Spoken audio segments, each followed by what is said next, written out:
જી sir. આપણા ગુજરાત રાજ્યના માન્ય નાયબ મુખ્યમંત્રી શ્રી હર્ષ સંઘવી સાહેબ તરફથી 2 દિવસ પહેલા જ આ તમામ રાજ્યમાં ફેલાયેલા મ્યુલ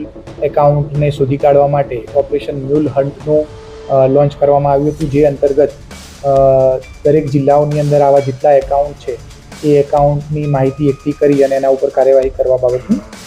વાત કરવામાં આવી હતી, જે અંતર્ગત માન્ય ડીજીપી સાહેબ અને સુરત રેન્જના વડા આઈજીપી સાહેબના માર્ગદર્શનમાં નવસારી જિલ્લાની સાયબર ટીમ એક્ટિવ થઈ હતી અને નવસારી જિલ્લા ખાતે એક મ્યુલ એકાઉન્ટ આઈડેન્ટિફાય કરી જેના એકાઉન્ટ હોલ્ડર છે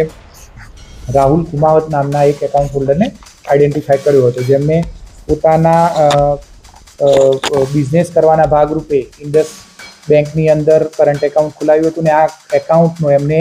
એમના આગળના વ્યક્તિઓને આપી અને સાયબર ફ્રોડના પૈસા એમાં આવતા હતા. આ એકાઉન્ટ ખોલાવનાર, આ એકાઉન્ટ જેને એમને હેન્ડઓવર કર્યું હતું એ અને તેની આગળથી કોને આમને એકાઉન્ટ ખોલાવવાનો હુકમ આપ્યો હતો તેવા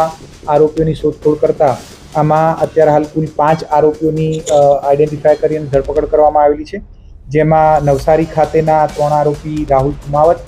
નિમેશ પાડવે અને આનંદ રૂડાણી કરીને છે. આ લોકોના 3 જણ પાસેથી મળેલા કુલ 8 એકાઉન્ટમાં છેલ્લા 1 વર્ષની અંદર 7.5 કરોડ જેટલી માતબર રકમના ટ્રાન્ઝેક્શન થયેલા છે અને આ જ 3 આરોપીઓને એકાઉન્ટ જેને આપ્યા હતા તેવા સુરત ખાતેના 2 મિલન સતાણી અને સુમિત મોરડિયા નામના આરોપીઓની પણ ધરપકડ કરવામાં આવેલી છે. આ મિલનની જ્યારે ધરપકડ કરવામાં આવી ત્યારે એમની પાસેથી 12 જેટલા ડેબિટ કાર્ડ, 12 જેટલા પેન કાર્ડ, 7 મોબાઈલ અને 4,32,000 જેટલી રોકડ રકમ કબજે કરવામાં આવેલી છે. આ ડેબિટ કાર્ડ અને પ્રાથમિક પૂછપરછની અંદર એટલું ચોક્કસ બાતમી મળેલી છે કે આ મળેલા ડેબિટ કાર્ડ અને આ પેન કાર્ડનો આ સાયબર ક્રાઇમ કરવાના મોટા ષડયંત્રના ભાગરૂપે ઉપયોગ થનાર હતો, એટલે એ તમામ વસ્તુઓ આ ગુનાના કામે કબજે કરવામાં આવેલી છે. આ ઉપરાંત એમના મોબાઈલની અંદરથી અત્યારે હાલ ઇન્વેસ્ટિગેશન ચાલી રહ્યું છે, જેની અંદરથી એમને હજી બીજા કેટલા લોકો સાથે જોડાયેલા છે. આ સિવાય આ 5 આરોપીઓ સિવાય ગુજરાત અને ગુજરાત બહારના બીજા કેટલા આરોપીઓ એની સાથે સંડોવાયેલા છે એ બાબતની પણ એમાં તપાસ ચાલી રહી છે. મિલન આરોપી થોડા રીઢા પ્રકારનો છે, તે અત્યારે હાલ ઇન્વેસ્ટિગેશનમાં જોઈએ એટલું કોઓપરેશન કરતા નથી. આજ સાંજે આ તમામ આરોપીઓને નામદાર કોર્ટની અંદર રજૂ કરી અને એમના ઇન્વેસ્ટિગેશન માટે ફર્ધર રિમાન્ડ મેળવવામાં આવશે. અત્યાર સુધીની કરેલી તપાસમાં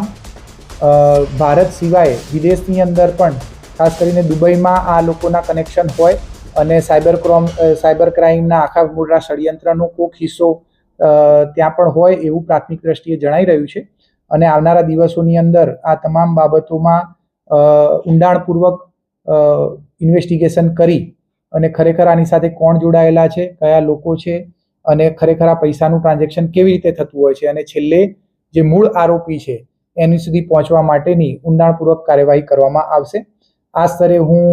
નવસારી જિલ્લાની સાયબર ક્રાઇમ ટીમને અને પીઆઈને પણ અભિનંદન આપીશ કે એ લોકોએ આની અંદર ખૂબ ઊંડાણપૂર્વક કામગીરી કરી અને આ એક ખૂબ મોટા ષડયંત્રનો પર્દાફાશ કરેલો છે.